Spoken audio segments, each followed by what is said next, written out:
I have talked to you so much about my partnership with Cozy Earth, and I truly cannot get enough. As I mentioned last time, I ordered the super soft bamboo pajamas. And the thing is, they are so amazing. I'm going to have to buy more. So, no one tell my husband, please, because I promised that I would not be buying any more clothes because I've completely taken over the closet and the drawers and everything. But I have to tell you, the pajamas are amazing. And first of all, when you pair the bamboo pajamas with the sheet set, it is like next level. So the thing is here, I told you that Cozy Earth is all about making that 5 to 9, so the time after your 9 to 5, the most comfortable, luxurious part of your day, turning your home into a true retreat. And this all truly starts with Cozy Earth.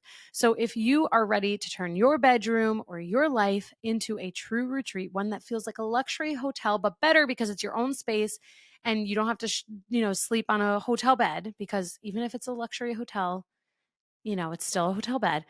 Go to cozyearth.com and use my code HUMANHR for 40% off their best-selling sheets, pajamas, towels, and more. It is not too late to get a Mother's Day gift. I'm just letting you know there's plenty of time.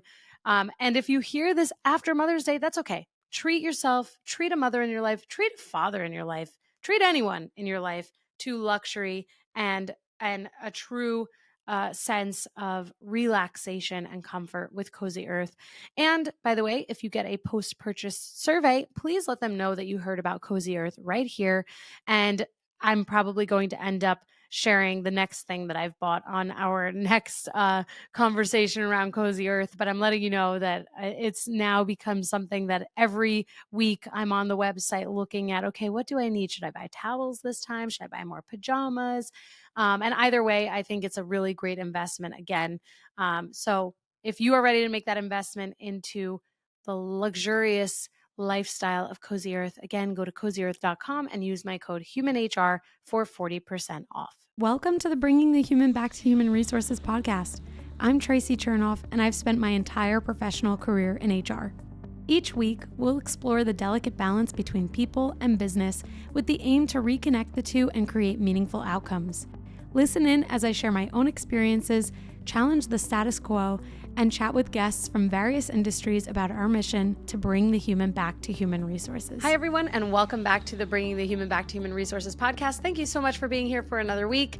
I have another fabulous guest for you this week, and we're going to be speaking a whole lot about internal communications and really things that will allow you to expand your operational excellence and just be a better business leader wherever you might sit in your business. So allow me to introduce Lizabeth Wesely-Casella, who is an operational excellence and internal communications expert specializing in workflow efficiency, leadership alignment, and return to office transitions. As CEO of L12 Services, she helps organizations streamline processes, improve collaboration, and enhance employee engagement. A Lean Six Sigma certified strategist, Lizabeth has led high-impact projects across several industries, including energy, health, technology, NGO, and trade associations. Lizabeth, it is an honor to know you, and I'm so excited that you are here. Oh, thank you so much, Traci. I have been looking forward to this moment, and being aligned with you and being a guest on your podcast is the highlight of this year. I'm just super excited. That is definitely way too generous, but I'll take it. I've learned that you have, like, when someone compliments you, you just have to say thank you. So thank you. I'm so glad. Well, you create a product that is just amazing. I mean, I love listening. I always learn something. So Well, thank being you. on here makes me feel like I got my credibility. You do. Not just anyone gets on this podcast. Right. Just so everyone knows, there's an extensive process to this. So no, all jokes aside, I'm really, really honored that you've chosen and allowed me to spend some time with you today. And I'm really excited to hear from an expert herself on things that I have not necessarily had a ton of exposure to, frankly. And this is where I think we'll all learn quite a bit. And I think maybe just generally speaking, when we think about internal communications or when we think about operational excellence and really thinking about your experience and all of the organizations that you've worked with over the years, what maybe the question is, are there certain things fundamentally that companies can or should have to at least set the stage for operational excellence or being able to leverage or lean into internal comms? That's a multifaceted question, and it's a good one. Let's start with what is the common thread that I find. When I'm working with organizations, I can come in through the HR director, through the chief operating officer, through the CEO. I end up spending most of my working time and collaboration time with the head of HR. Sure. Where the common thread lies is that HR has been tasked to do something that is outside of HR's expertise area. It's outside their bailiwick, and they're working very hard to do it, whether it's internal communications or it's increasing engagement or it's developing a strategy. But that's not HR's function, but it's been lumped in with HR. Like so many, so many great ideas, people in HR end up catching things because they are really well equipped to perform tasks that develop other people. And so when people in leadership are thinking about messaging and improving processes, they're often thinking about people improvement. And so they align all of this work with HR. So when we go in, my team and I, we're working with HR to take that weight of responsibility off their shoulders and then create a streamlined system or process that they can follow, hopefully with support from outside their department.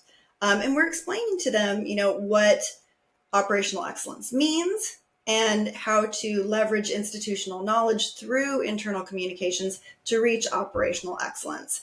And so after we're gone, HR will have its own voice at the table to say, this piece of your design or this piece of the goal fits squarely within the parameters and the gates of responsibility of HR. These other pieces, though, we need our other departments, or we need collaborative partners to help us complete the circle so we can complete the task. That's really helpful. This is exactly what I mean. Like, I've never had exposure to like an outside resource, really, who can come in and help to identify areas that would improve the operations. Like in my experience, it's always like, okay, this is our problem. This is how we're going to fix it. How do we make it, operational? And then there's also, of course, the change management piece there.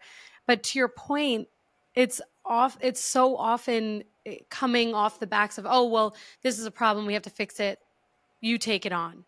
Or because of like an extreme sense of responsibility that HR leaders certainly tend to have and feel, it's like, okay, well, I'll take this on because if it's not fixed, it's going to end up being an issue for all of these other reasons. Right.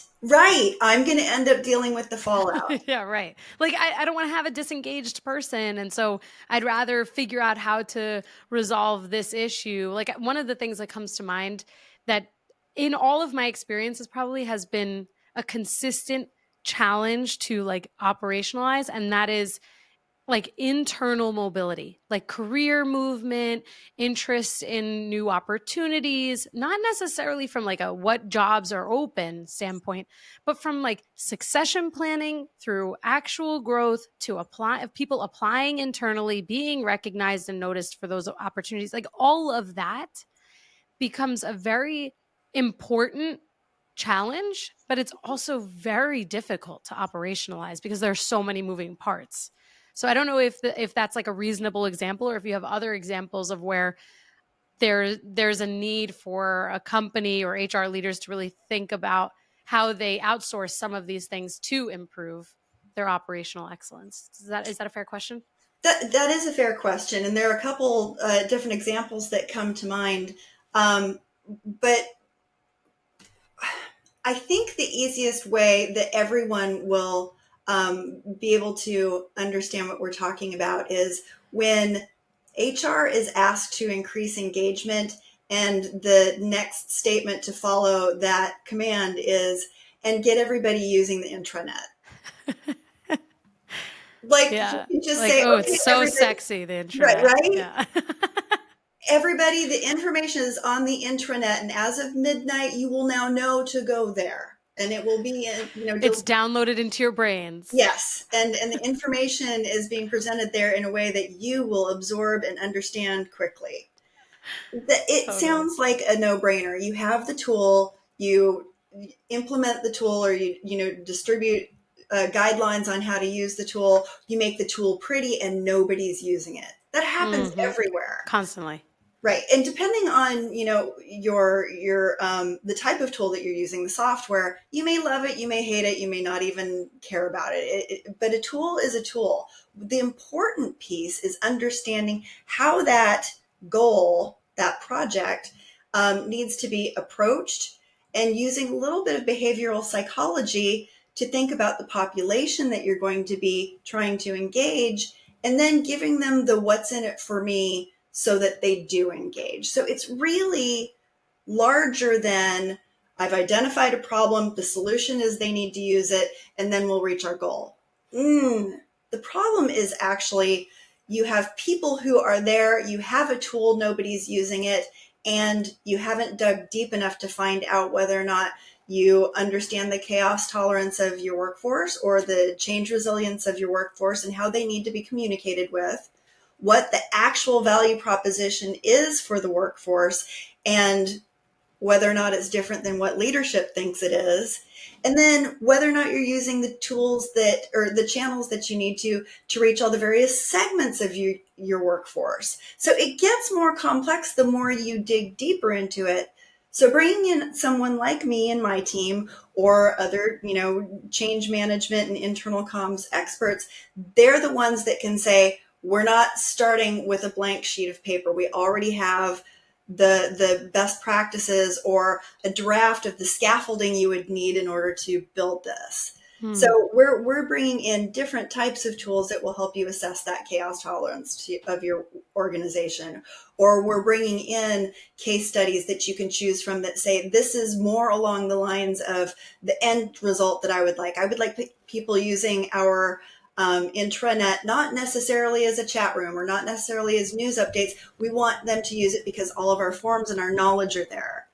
So you want people to be able to work within nuance in order to help you get there. Now, all of that is one major component of the larger picture, which is what is operational excellence. And that is delivering your products or your services better, faster, and cheaper.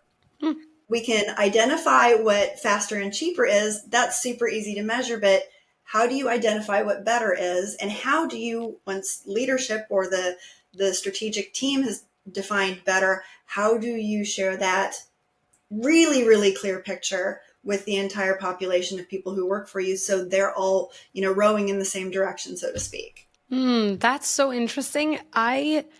My mind has started to run, so forgive me if I'm taking us, in a million different directions here. But my first thought is like, well, maybe let me add a quick anecdote here. I often say, like, to myself, at least, I've probably said it out loud too, maybe.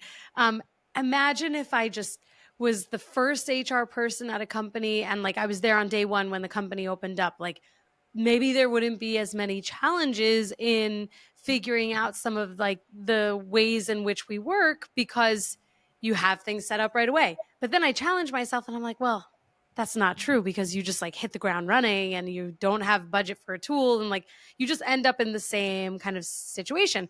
So that led me to this question, which is, are there companies based on their size or industry that are better suited for really looking outside for this type of support versus inside? Because, and like I said, in my experience, we've always tried to really solve these challenges internally, but we were not necessarily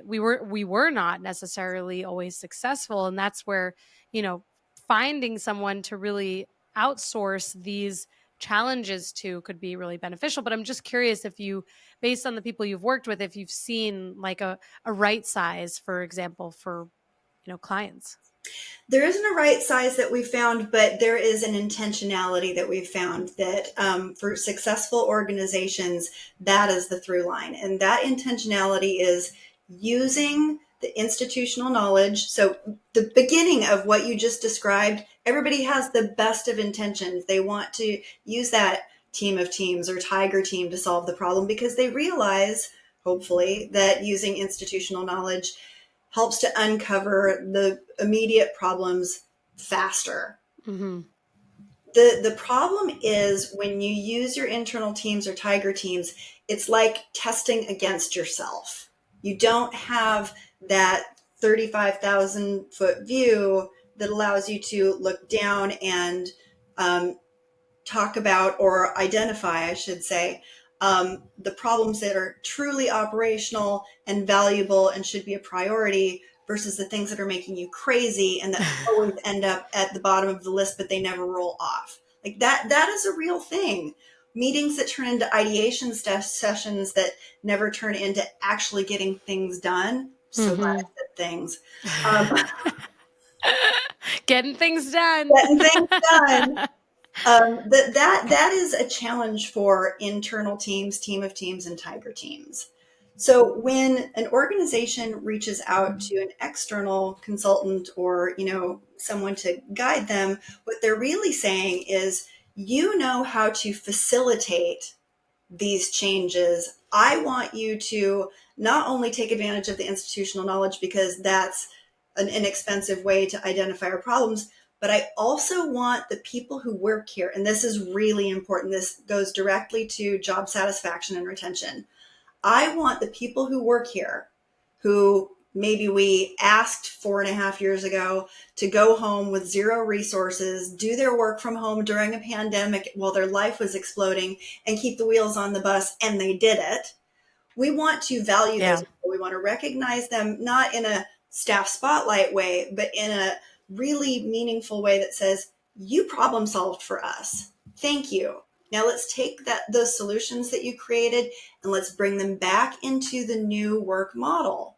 For example, if everybody's been working remote up until now or just a while ago, now you have bodies who everyone's been their own problem solver and they're on the same team, but now they're in physical proximity with each other, and all of those solutions don't necessarily line up.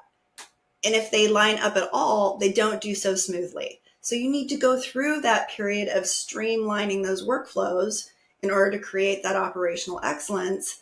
If you're doing it inside, there's far too much of a risk of politics and personality and, all of the non-ideal personal traits to come out. When somebody like my team comes in, what we're saying is, yes, your team needs to streamline, and your team is one part of the larger picture. We also have these other 5 teams that we need to streamline. And then once we've streamlined, we need to make sure that those operational goals that we're trying to reach are exactly the direction that we're going to target, and that it makes sense for you to still be working in that workflow, even if we reverse engineer the process from the goal that we want to reach back to you. So we're testing forward and we're testing backward to make sure that we are doing the work in the way that we need to in order to become this new environment. Interesting. One of the thoughts that I have, and I don't know if you can answer this, but I've at least seen where in an effort as an HR leader, in an effort to streamline or improve operations or optimize, that there's sometimes a fear that streamline, optimize, improve, that those words equal reduction in force or changes to headcount because of identifying areas where things are not streamlined or operationally sound, right? So just generally speaking, have you encountered that type of pushback or feedback? And if so, what do you say to someone who would feel that way? Well, we've experienced this in real time, looking at what's recently happened with the federal government in an effort to, create efficiency. A lot of people have lost their job. This is not a new experience. I don't know if you're old enough to remember the movie Office Space. Yes, of course. I am old enough and I remember it. Okay, so the 2 Bobs.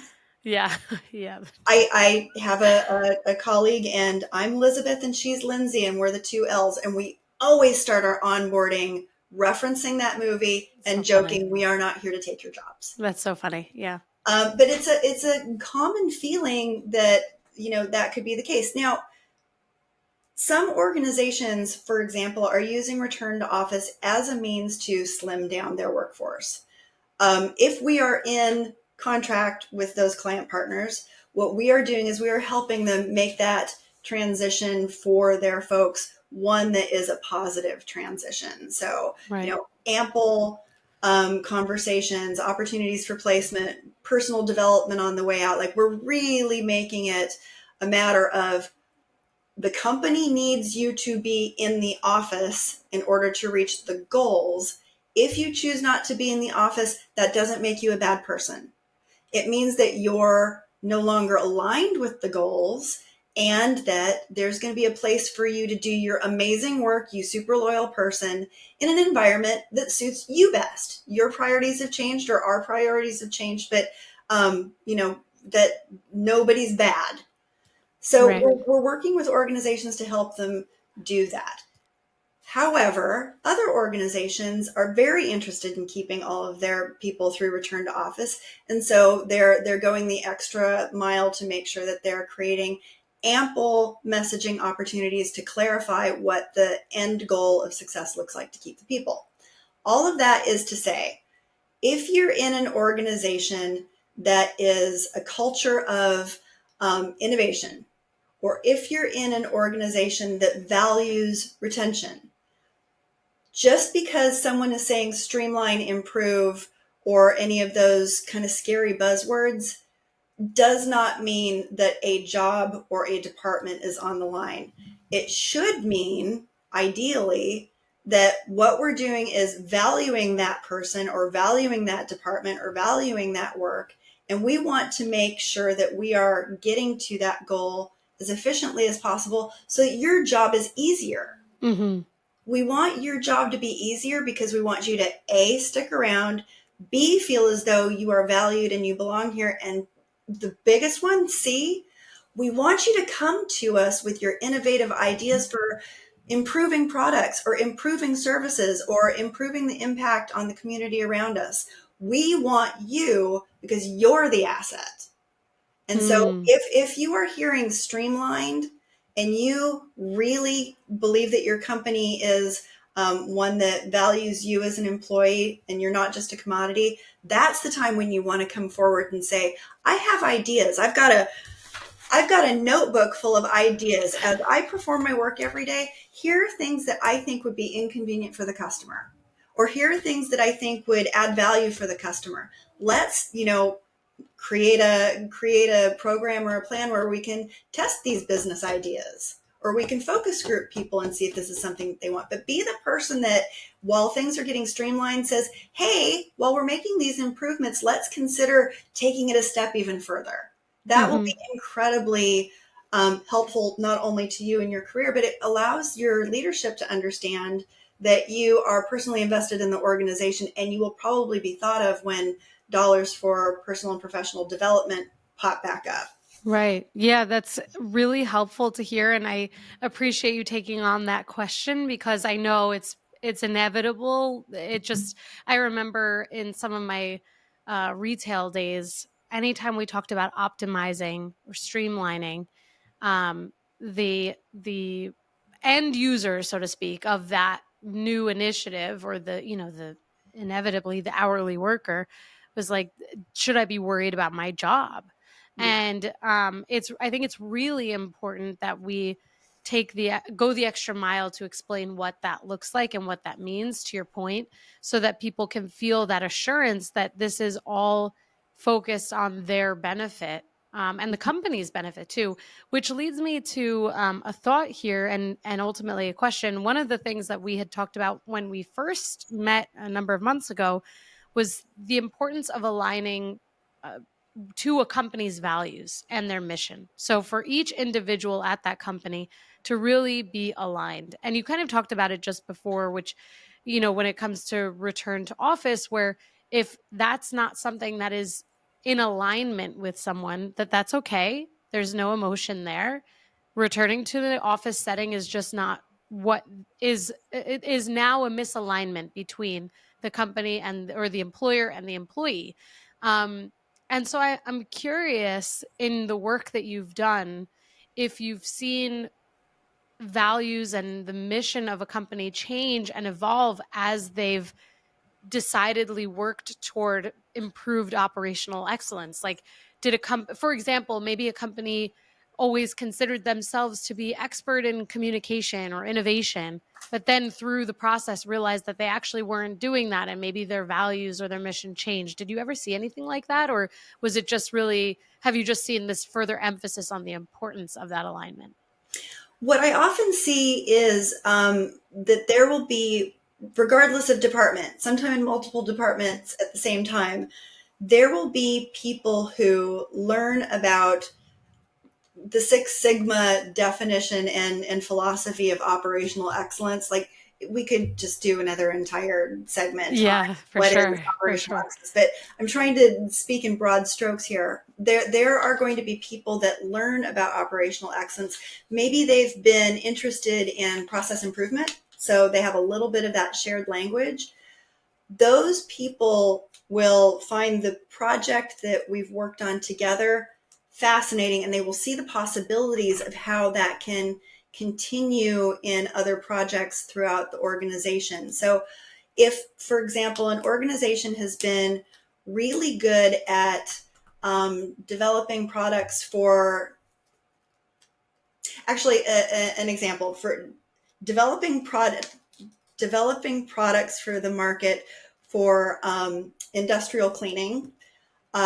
We found that there were several different folks from different departments who, once they started learning about how you look across an organization to create operational excellence and self-healing workflows, they wanted to continue doing that far beyond the project that we were on. Our scope limited us to creating operational excellence in the internal comms systems themselves, but it didn't apply to the way that it could be used testing their products. So we had an entire group of people come together, form their own team, and start talking about testing business ideas, innovation culture, and then operational excellence as it related to their end product. And it's been interesting over the years to watch them move from idea to idea and application to application. Those people are all still there, and I believe it's like 14 of them that started the program 4 years ago. Oh, wow. Yeah. That's pretty good. That's a pretty good retention rate, if you ask me. Industrial cleaners, what you gonna do? They're crazy. Yeah. I love it.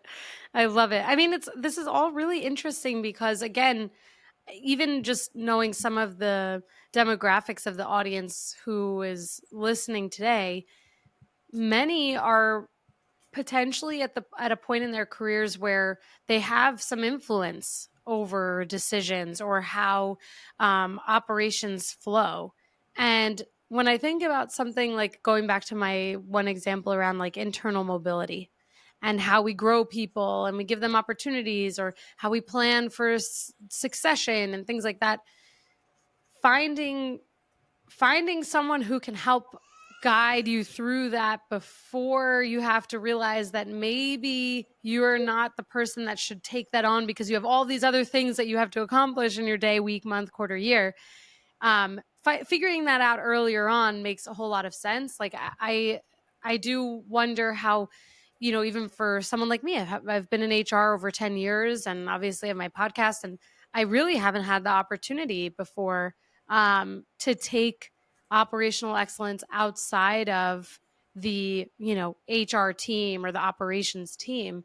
And I think, to your point, having someone who can come in, have this one particular focus and goal, or maybe multiple goals, and be at a bird's eye view, looking at everything holistically, and then decidedly saying, okay, these are the things that you can do today to improve your operations, to improve the engagement of your team, to improve their productivity. I mean, it to me, it feels like there's a whole lot of ROI there.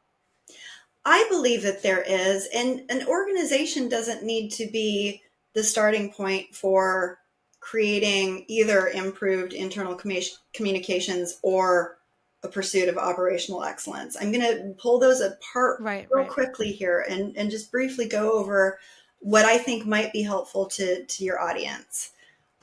For organizations where HR is being overtasked, asked to do too many things, I always refer to Nancy. Nancy gets everything because she's good at doing everything, but eventually Nancy is going to burn out and everybody's going to be in terrible trouble. Yeah. If we think of operational excellence, one of the main characteristics of it is the ability for everyone within a team to have line of sight across the team and understand when a process is breaking down. So if we were to go in and just be, supporting one department, let's say it's the HR department, I would say, let's use this microcosm of the organization and the director of HR, the head of people and culture, the SVP or the CHRO, whoever that person is at the top of this specific pyramid, that person looks like the leader. And we think of the hierarchy on its way down. We would want everyone in that team, whether it's a team of 10 or a team of 85, to have a deeper understanding, not just of their own job, but of the gates of responsibility. What needs to happen immediately before them in a process and what needs to happen immediately after them in a process, kind of like being cross-trained.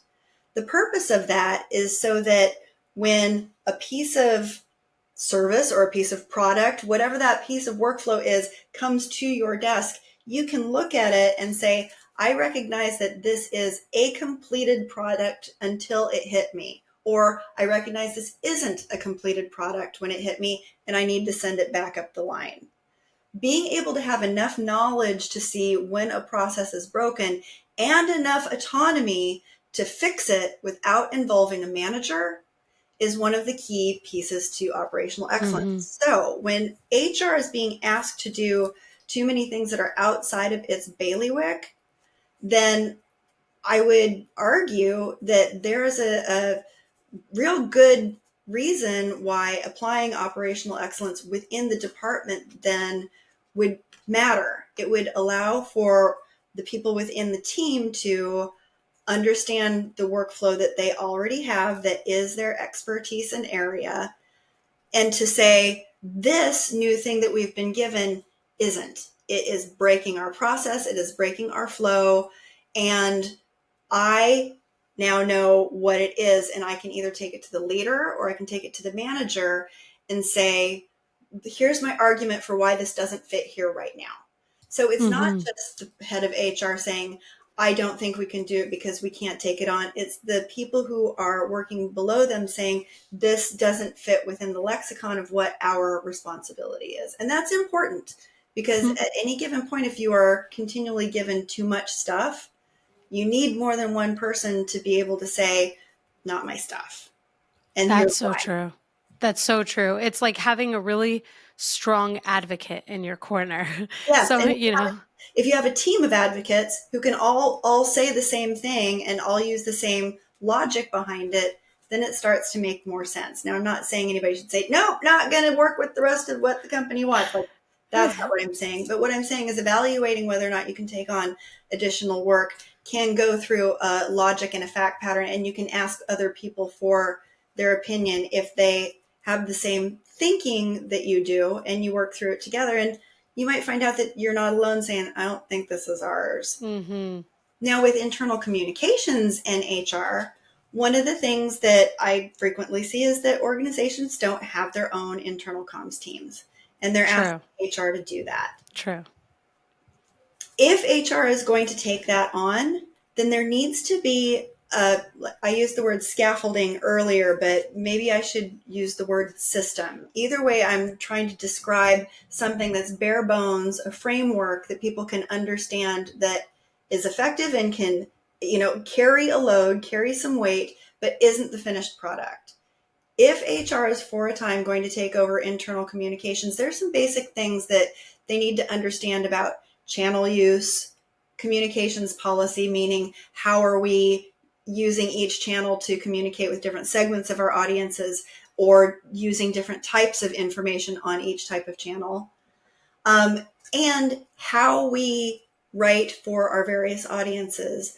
And the first thing to know, and I know that I mentioned this earlier, is to understand the chaos tolerance of your audience. And that doesn't mean how much more change they can deal with, or whether or not the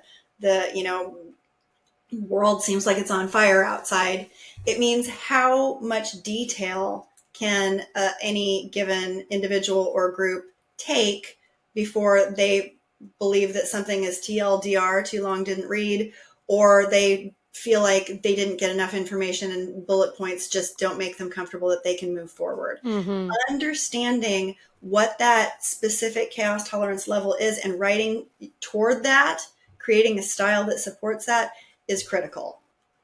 Too many bullet points and not enough detail will leave people paralyzed, who we call order tolerant, who need those details.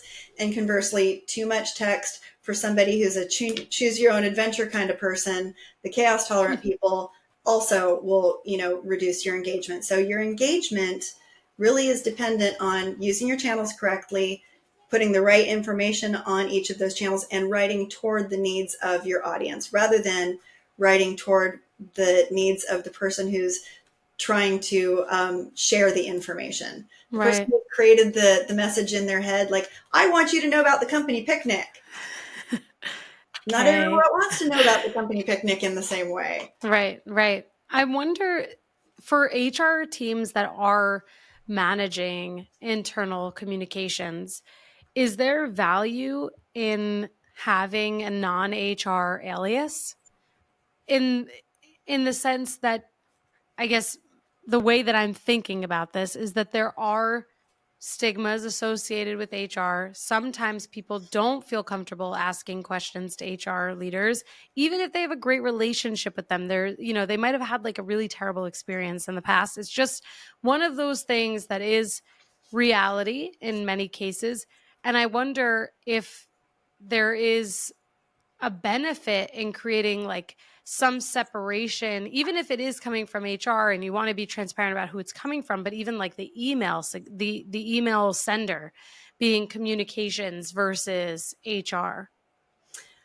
I don't know where I would land on that without thinking about it. And it may be specific to each individual organization and their culture. Mm-hmm. My natural instinct is to say transparency, just wherever it's going to go, let people know where it's going to go. And you're right. It's not infrequent that people believe that HR is the plant for the man. Totally. It's unfortunate. People, that's not the case. HR is there to help everyone concerned. But I think that the most important piece, if HR is taking on internal comms, it isn't where the information is coming from. It's whether or not people have a feedback mechanism that they can take advantage of to ask those questions. So, for example, if you're using your newsletter as kind of a prompt or a headlines vehicle, that anytime somebody reads something that they're interested in, they click and it takes them to SharePoint, which has the more detailed article in it. Make sure that at the end of that SharePoint article that has all the details, that there's a want more information or have any questions or learn more. There's some sort of link that goes to a phone number or an email where people can ask the questions and they don't feel as though they're burdening someone or just being sent to an FAQ. Where they can actually reach someone and have a dialogue, because really what we're trying to do is less inform people and more reach people. And reaching people means that we're learning things from them at the same time. Did that style of messaging land or not? Is this article something that people are actually interested in? Do we need to make an FAQ page about this one subject? Because comms is always moving, it's always changing, and it should be organic. But it also doesn't need to be super complicated. It just needs to be clear. And getting to that clarity requires a little bit of knowledge and a little bit of patience, because it is a process to get through. That's all so helpful. And I think it's actually a really great point that it's about informing and not just wait, am I getting that wrong? Wait, it's not about informing. It's really bigger than that, because informing is actually probably the easiest part of that. Look at how easy it was for me to mess up what you just said. This is why we need experts. But it's like, if I'm sending an email, I've informed, but once there's more interaction with the information, there is that, I almost want to say mutual ownership, but there's like the connection to what's actually being shared, and therefore a deeper understanding, to your point, and an ability for them to reach out and to have a deeper understanding of what has been shared. And it kind of just, I don't want to say it feels like innate to say, oh yeah, well, if I'm sending an email, that's not the end of it. But so much of what we all do as people, as leaders, is we are like, oh, sent an email, cross it off the list. Good. Okay, I can move on to the next thing. But that's just not enough, to your point. But it's perfect behavioral psychology. I sent it, I check it off, I've got that dopamine hit. Right. Yeah, and I no totally. longer have to worry about this. Yeah. Here's probably like the pro tip. The pro tip of all of this is, regardless of the change, regardless of your goal, whether it's operational excellence or just staying alive another quarter, which there's no shame in that. A lot of us are going to be struggling for quite a bit over these next couple quarters. It just is what it is. When it comes to disseminating information and creating that dialogue throughout an organization, whether the organization is 5 people or 50,000 people, your best and most effective channel is, guess. Face to face. That got it. Oh, really? Yep. Yes. If you want to have the most informed and the highest engaged, and usually the least redundant re-asked questions. Oh my gosh, yeah. You need to make sure that you are including your management level in all disseminated information. Ideally, you will have a comms meeting with all of middle management prior to every newsletter of substance going out. Now, if you do a newsletter every week, maybe you don't do a meeting every week. But if you know that there's like the first week of the month newsletter always has the what we're going to be focused on or changes or the big announcements in it, make sure that you have your manager meetings before that goes out and tell them specifically, hey, your teams need to know about benefits enrollment. They need to know about the picnic. They need to know that we have a new COO onboarding in September. We're going to make sure that we look at your open rates through SharePoint or whatever your intranet is. And if your folks aren't opening them at a rate that we really feel is important, that we've all discussed and agreed upon as the target number, we're going to be asking you to go in and have these conversations in your meetings so that we know that your people got the information. And we're going to ask you to report back to us what the questions were. You created a dialogue, we're going to be creating a dialogue. Now, this asking you to report and we're going to assign you, like, those sound really onerous. So I'm sure that there are other words that you could use to create greater buy-in and to create partnership. But those human beings being held accountable for sharing the information with the human beings below them or to the side of them, however you think of hierarchy, is the most effective way to make sure that your folks know what's going on. And it creates, deeper relationships that help you identify your rock stars. Oh my gosh. Amazing advice, amazing feedback, amazing insights. I've really learned a lot. And there are some things that I think I can probably do differently, even in my day to day, to have greater engagement on the information that's important to us that we need to, impart some importance on others with. So I really appreciate you again joining the podcast, being here today for this week's episode. And It's been so wonderful getting to know what you do and how you leverage your expertise in all of these various industries with so many companies. So thank you so much for taking the time. And I'd love to give you a moment to share where the listeners can connect with you as well. Oh, well, thank you. And Yeah. thank you for letting me be helpful. I mean, really, right now, I'm at a point in my career, I'm at a point in our growth that things are a little bit on fire everywhere and uncertainty is prevalent. And our tagline for 16 years has been, we create clarity from chaos. So, Oh, I if I love can be that. helpful, I want to do it. We're all part of the same community right now. And, the American business community needs all the boats to rise. So Totally. I appreciate the opportunity. And to that end, I'm going to probably share some sort of worksheet that will align with what we've been talking about here that anyone can download and, use to maybe look at their internal comms channels or maybe to help create accountability from executive conversations to managers. We can talk about that afterward. But if people would like to reach me, you can find me on LinkedIn at Lizabeth Wesely-Casella. The Wesely-Casella is spelled a little bit off. It's WESELY-CASELLA. Or you can always visit my webpage or the LinkedIn page for L12 Services. The address for the website is l12services.com, no hyphen. And I will look forward to having a conversation with anybody who has any questions.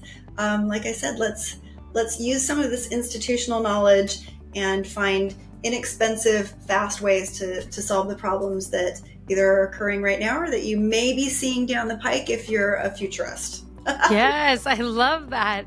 And absolutely, I mean, whatever you share with me, I will share with the listeners in the show notes. So everything will be linked, including your website and your LinkedIn. So Fantastic. Elizabeth, thank you so much. It's Traci, been really fun. Thank you. I am so grateful. Of course. Hey, just before you go, don't forget to subscribe to this show so that you are the first to hear when an episode drops each week. And maybe leave a 5-star review and a comment about how much you loved this episode. Plus, if you have someone in mind who would really enjoy this episode, make sure you share it with them. Thank you so much for tuning in, and I will see you next week.